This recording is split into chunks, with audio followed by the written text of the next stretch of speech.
Ever since I was a little kid, all the older men in my family would take me fishing every opportunity they got.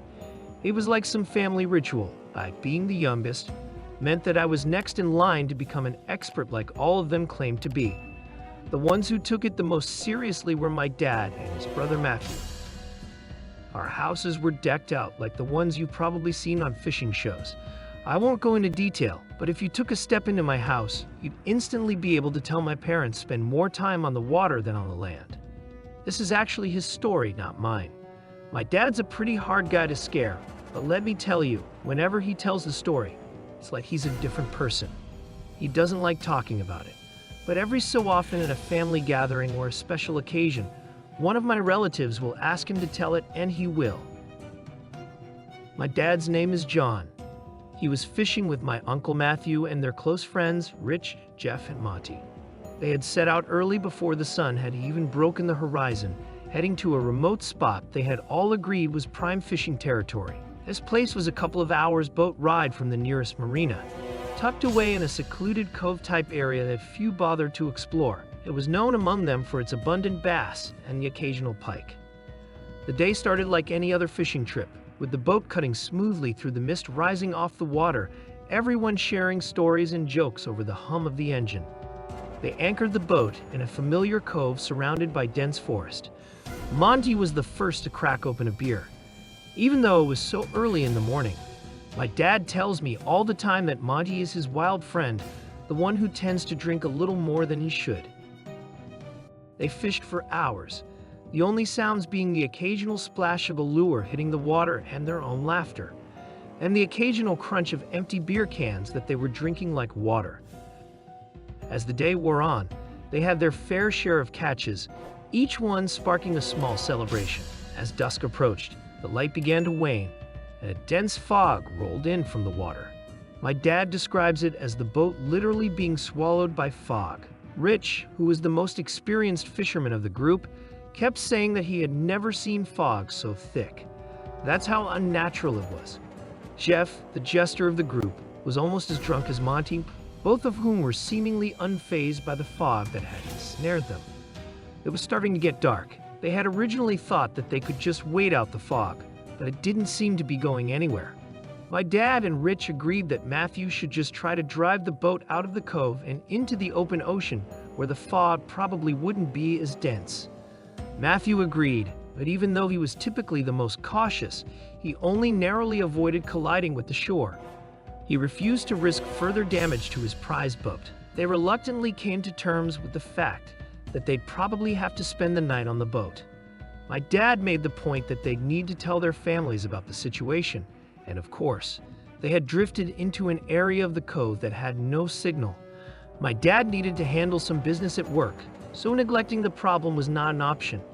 He offered to go ashore in search of a signal, and Rich and Jeff said they'd join him. Matthew would stay back to guard the boat and an increasingly inebriated Monty. My dad, Jeff, and Rich made their way over to the shore and jumped out of the boat, only getting slightly wet. My dad made a point of snagging the emergency flares in the boat, just in case they got lost and needed to signal Matthew to come find them. The three of them made their way into the pitch-black woods, lit only by the shine of their phone flashlights. My dad and his friends have all done their fair share of camping, so it wasn't like a forest scared them too much. They began trekking uphill, hoping that higher ground would give them a better chance of finding a signal. My dad always made a point of emphasizing how dark yet eerily foggy the forest was. You could practically feel yourself slicing through the fog.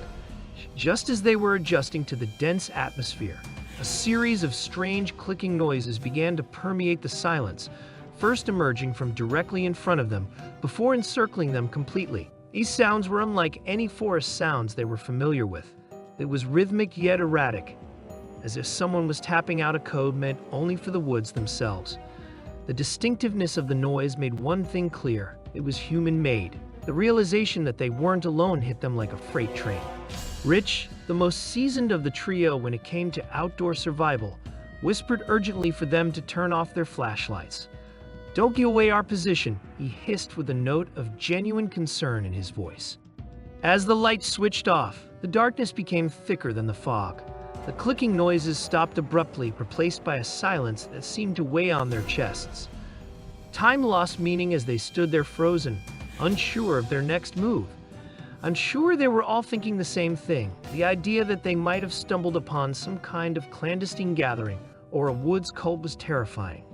Then, as suddenly as it had stopped, the silence was broken by rustling noises, this time much closer. Then silence again, and then a guttural scream echoed through the trees, a sound so primal and full of anguish that it rooted them to the spot. Before they could process what was happening, rapid stomping noises thundered through the woods towards them. The three men took off back the way they had come, acting on fear and pure instinct. My dad fired the flare gun behind them. The flare cut through the fog, lighting the woods up for a moment. The woods were as clear as day, and the sight that met their eyes was nothing short of horrifying. Illuminated by the flare's red glow was a pack of more than 10 individuals, dressed in what could only be described as tribal attire. Some of them brandished wooden spears, but the light from the flare only lasted a split second.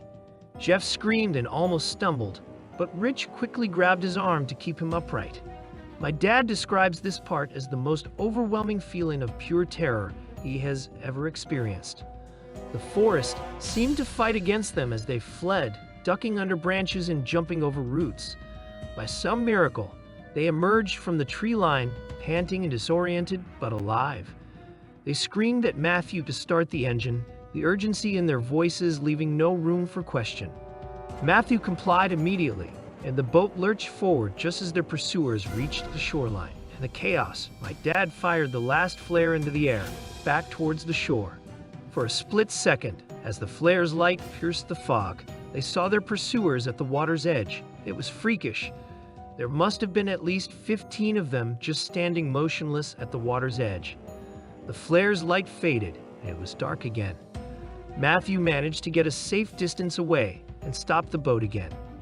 After the engine was off, the only sounds were Jeff, my dad, and Rich's breathing. My dad says he wasn't able to process what had happened for nearly an hour.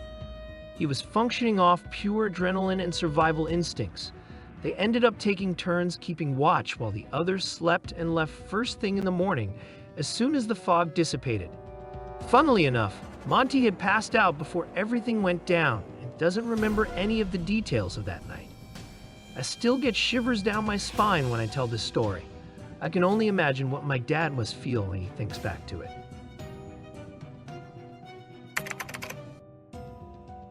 There's a nice hidden lake a short walk away from my house in Parsonfield, Maine. I've been going fishing there for as long as I've lived here. It's hidden away from any roads or houses. It has perfect privacy, and I would always be only one out on the lake fishing. In fact, I would leave my kayak in the same spot by the lake whenever I wasn't using it. It was easier than lugging the thing back and forth through my house to the lake anytime I wanted to use it. I would leave it leaning up against this huge tree every time. The kayak is heavy enough to not fall over from a windstorm or anything. I also leave it covered to prevent critters from taking refuge inside. It was a warm summer's evening. I was out on the lake already for about an hour, and I'd caught a few trout already, which I'd thrown into the cooler. It was dusk at this point. The little bit of light left in the sky was disappearing behind the trees. I was going to bring it in soon, and just then I heard sounds from the edge of the lake. I turned and saw someone standing at the edge of the water, tipping a barrel of some kind over, pouring its contents into the lake. It looked to me like they were polluting the lake with something. I took it upon myself to yell out, "Excuse me, what are you doing?" The person looked up at me, and he then ran into the woods with the contents of the barrel still pouring into the water. I looked more closely at the liquid being poured out into the lake, and it looked like a dark red liquid, though it was dark out, so I can't say with 100% certainty if it was red, but it was very dark. I felt a sense of unease creep up throughout my body. I decided I wanted to leave. I'm a big nature guy though, and seeing people littering or polluting the environment makes me sick. I genuinely couldn't resist shouting something out to that person, but I didn't feel comfortable here any longer. I planned on reporting this to the Department of Environmental Protection. I paddled the kayak back to my usual spot. I took all of my gear off the kayak before pulling it out of the water. As I was putting the cover over the kayak, I heard one single snap of something not far away, like the crunch of something under a person's shoe. I turned and was about to say, "Who's there?" but I decided against it. I finished covering the kite quicker than I ever had before. I didn't even bother standing it up to lean on the tree this time. I left it on the ground. I picked up my gear and cooler and started quickly walking out of the woods and out to the road which led to my house. It was only a couple of minutes of a walk, and I was back home. I kept looking over my shoulder the entire time, though, thinking someone was behind me. I put my gear in the shed real quick, then went inside. I never locked the door so quickly. I was genuinely spooked. I rinsed off the trout and put them in the fridge, planning on cooking them tomorrow. Tonight, I just heated up some leftovers. As the food was in the microwave, there was a knock at my front door. The fear and dread that I was feeling the entire walk back to the house returned in an instant, and my suspicion that I was being followed home was basically confirmed. I mean, who else would be knocking on my door this late? My lights were on, my car was in the driveway. Whoever it was knew I was in here. I had all the shades closed though, so nobody could look inside. They knocked on the door again. The microwave beeped as the timer hit 0. I'm sure whoever was outside heard it. All the windows were cracked open. And a moment later, there was a knock now on the window, and a man's voice said through the window, "Excuse me, I think you saw me at the lake earlier. I'd just like to explain myself." There was absolutely no chance I was opening the door to this person. For them to stalk me to my house told me this was a dangerous person. They repeatedly knocked on the window and kept yelling hello through it. I decided to acknowledge him now that he was getting more aggressive. I yelled, "Yo, leave or I'll call the police." I intended to either way, but it was still a threat to get him to leave. The man responded calmly now, saying, "Sir, if you could just open the front door, I'll explain everything to you." I repeated my threat, and I didn't hear his voice again. At this point, I shut and locked every window in the house and turned on the AC. I also made a report to the non-emergency police number, detailing both the barrel being dumped into the lake and the man coming to my house. I also made an online report with the Department of Environmental Protection. Making these 2 reports honestly made me feel a little better about going to sleep that night. But thank God, I'm a light sleeper. In the middle of the night, like 2 a.m., I heard a crash from downstairs. I immediately sprang out of my bed and grabbed my Glock from the closet. I heard someone's attempt at quiet footsteps coming up the creaky wooden steps. I had my Glock loaded in hand as I stood behind my dresser, right by my closet, aiming at the door. I heard very slow creeping towards my door. My bedroom door is closest to the stairs, so it was naturally the first door that they would approach. And sure enough, I heard the doorknob slowly press down, and then the door pushed open. I saw nothing but the man's silhouette enter the room. I flicked on the lamp next to me so he could see my gun, and I screamed, yet on the ground now. He raised his hands in the air. It seemed for a second to be motioning for me to calm down. He had a small blade in his hand. I told him to drop it, but then he said calmly, "I'm leaving," and he turned and ran for downstairs. I yelled at him to stop, but he clearly took the chance on me being too afraid to pull the trigger. I heard him leave through the front door. I ran downstairs to lock the front door right away and then called 911. My living room window was shattered. Glass was all over the floor. I kept my sight on that broken window until the police officer showed up. I had to explain that I already made a non-emergency report what happened earlier in fear of waiting too long by morning for the barrel to be gone in the darkness.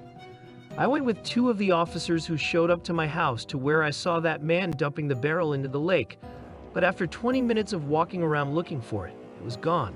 The man must have made sure not to leave it behind. I gave my best description of the man to the police for their report. The man was a short, bearded white man with a receding hairline and glasses, wearing a black flannel shirt and black pants. After the police left, I stayed in the living room all night with my gun next to me, watching TV. No way in hell was I going to sleep with a broken window and some nutjob out there. At dawn, my brothers came over to help me fix the window. My brother Dale stayed at the house while my other brother and I went to Home Depot to get the window in parts. Dale stayed at the house with me for a few nights till things cooled down. My not-so-wild theory is that the barrel contained human remains, possibly dissolved in some kind of acid, Why else would that man follow me home and then break into my house to potentially murder me? Trust your gut if something feels wrong. I knew if I opened my door to that man, something terrible might have happened to me.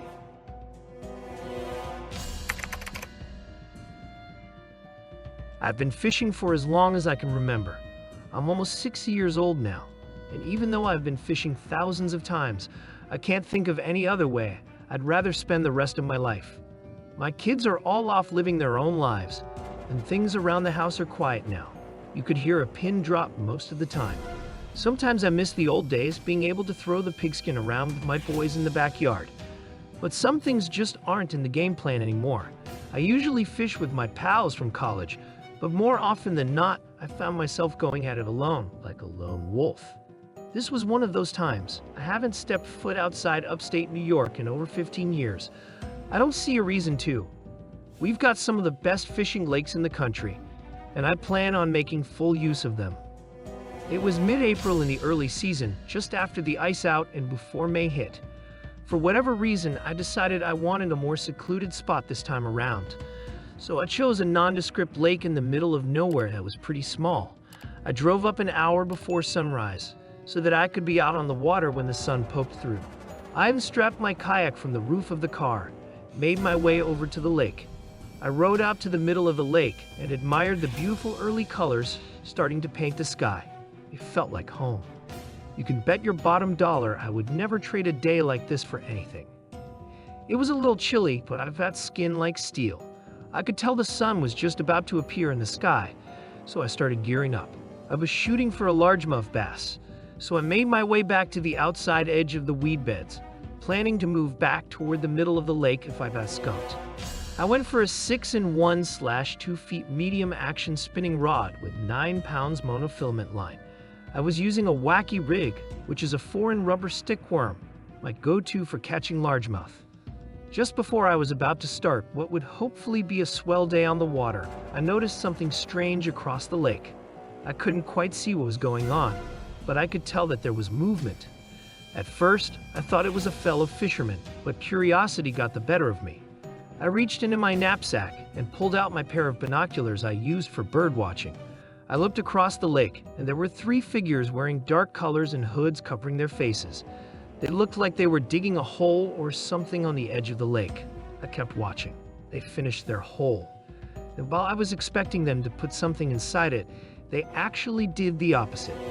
One of them pulled something out of the hole, which I couldn't make out even with my binoculars. Then the other 2 did the same, pulling out a few more things that I couldn't quite see. I was beyond confused. Then I watched as they started tossing the items into the lake, each one making a distinct splash as it smacked the water. Something was wrong. Out of nowhere, a wave of fear washed over me. I didn't know who these people were, but I started thinking they might be dangerous. I didn't know what to do. Thankfully, they started to leave without noticing me. I thought about turning a blind eye, but couldn't bring myself to do it. I waited until they disappeared into the woods and slowly rowed my way over. I was shaking at this point. I got to the spot where I was pretty sure they had tossed everything. I started fishing. Only this time I wasn't fishing for fish. I was going for something else entirely. I fished around for about an hour with no luck. I had to try something different. I racked my brain, trying to figure out what I could do. And just then, I remembered my depth checker. I had it tucked away in my Volvo. I was determined at this point. I rowed back to shore, returned to my car, retrieved the depth checker, and rowed back to the spot. I was sweating heavily at this point. I poked around for a bit, feeling nothing but squishy lake bottom, and then I felt something hard, something metal. I made a mental note of the spot and grabbed my rod. I took the rig off and replaced it with the largest hook I had. I let the spool out slowly, my pointer finger feeling the gentle movement of the line. 50 years of fishing experience was going into this one catch. I felt the slight resistance in the line. It had hit something.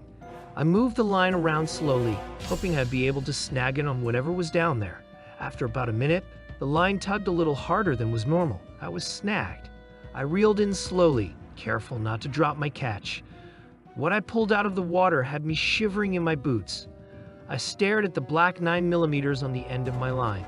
Those thugs had thrown a gun into the lake. I didn't feel safe anymore. I didn't even bother looking around for the other items. I reeled the gun into my kayak, careful not to touch, and hightailed it out of there. As soon as I got to dry land, I called the police.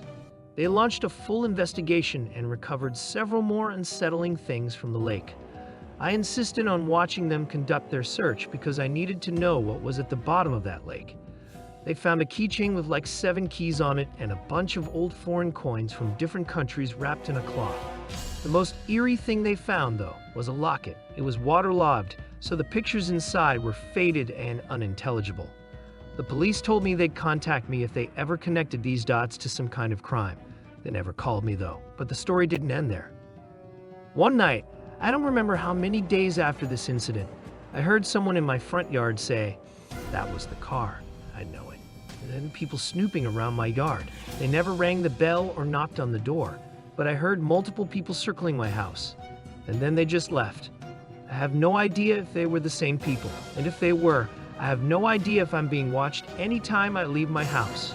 I alerted the police once more, hoping this would reopen this investigation, but nothing became of it once again. I still have so many questions. Why would those items be buried in the first place? And why would those people go back just to dig them up and hide them again? Maybe they realized that there was a greater chance they'd be found in the ground, so they went back and threw them in the lake. Or maybe those items had been in that hole for years, and they decided to dig them up for some reason. All in all, this was the strangest thing that has ever happened to me while fishing. Throughout my life, I would go through phases of different hobbies. I'd pick something that interests me, obsess over it for a year or so, and then find something new to keep myself entertained. During the summer of 2022, I was big into fishing. About an hour's drive away is a shore house my family has owned for decades that's on the water, with a lagoon and a small Boston whaler. My friends and I would take frequent trips there to fish and just chill. It was the following October after summer when my 2 friends, Kevin and Arian, decided to hit the shore house for a weekend to try to catch some striper, as they're abundant during the fall months. Kevin was an avid fisherman, which was a big reason why I got into the whole fishing craze in the first place. Unfortunately, during this time, our boat was out of the water due to maintenance, so we'd have to fish off the beach and piers. This was no problem though, as Kevin had all the necessary rods and gear to do so. We got together on a Friday afternoon and I drove us all down. When we got there, we fished during the day off of different piers along the inlet. Night rolled by, and only one of us had caught a fish, which was Kevin, of course. It was just a small bass though, nothing too exciting. Bummed about our luck, we decided to stay up late to fish off the beach during the night. Kevin said he knew a good beach spot about 15 minutes away, which took us down a desolate road with woods on both sides. It opened up into a small gravel parking area, or at least what seemed like one. Kevin said since we'd have to walk a little ways to the spot, we should take everything we need now so we won't have to go back to the car to get anything. We planned on staying up to catch the sunrise, so we packed accordingly. We walked about 5 minutes down this path, which opened up into a massive beach. We set up camp, which consisted of beach chairs, a speaker and 2 coolers, one filled with ice for fish and one filled with snacks, water, and beers. Kevin brought these massive fishing rods that were ideal for beach fishing and also rod holders that you would hammer into the sand. He also had these little bells that connect to the tip of the rod to notify you of any movement. We all cast our rods, cracked a couple of beers, and played the waiting game. Within 2 hours, each of us had caught decent-sized fish, which definitely lightened our spirits. We were having a great time, music blasting, knowing that no one was around on this deserted beach. Mid-conversation, Arian stopped talking, lowered the music, and jolted his head to the left. He asked if we heard that, to which we replied, "Heard what?" It looked like he was concentrating on something for a second, and then said, "I heard someone yell something." We obviously thought he was hearing things or just joking with us, but he insisted he heard someone yell out something that sounded like yo or hey. Either way, it seemed unlikely given that we were on some hidden beach at like 1 a.m., so he quickly forgot about it, and our conversation resumed. It definitely made us more aware though. A couple of minutes later, right after I cast in a fresh hook, I noticed something out of the corner of my eye. There was something on the beach in the distance, but I couldn't see what exactly. The others noticed it too. As it got closer, we realized what it was, a person walking towards us. We grew silent and turned off the music. He came up to us. It was a middle-aged white man, maybe 40 or 50. He was wearing a dark blue jacket with a hat and hood up. The way he walked up to us was really sketchy, and he had this intimidating look on his face. We said, "What's up?" Awkwardly. He just eyed us down for like 10 seconds, and then said in a low voice, "What are you boys up to?" It was pretty apparent what we were up to. Kevin said, "We're fishing," and he let out some grunt of acknowledgement and nodded his head. He didn't say a word after that and just stood there looking at us, then the rods, and then the water. We shot each other looks, thinking he was going to try and rob us. There's no way he could have taken on the three of us, though. The bell on one of our rods broke the silence, notifying us that we had potentially hooked a fish. I said, "We got one," kind of directed at everyone, but mostly that weird guy in hopes that I would get some response out of him like a normal person. I walked over to the rods and reeled in a small striper. When I went back to unhook the fish, that man had turned around and left. We watched as his dark silhouette faded away into the night. We made sure that we had all of our belongings, then sat and just talked about how odd that encounter was. He left without harming us, though, so we concluded that he was just some weird man who was now thankfully out of our business. We kept the music off just to be cautious and cracked a few more beers as our conversation transitioned to different topics. At one point, while staring into the horizon, I thought I heard something in the distance. It took me a second to realize what it was, but when I did, my heart dropped. It was a car alarm. I knew it was mine. It was the only car in that lot, and no houses were out there for probably miles. We started panicking and decided to run back to the car, leaving all of our stuff behind. It took us a couple of minutes to get there, and when we did, I was completely distraught. My tires had been slashed, and my driver's side window had been shattered. I got on my phone with the police immediately and told them my location and situation.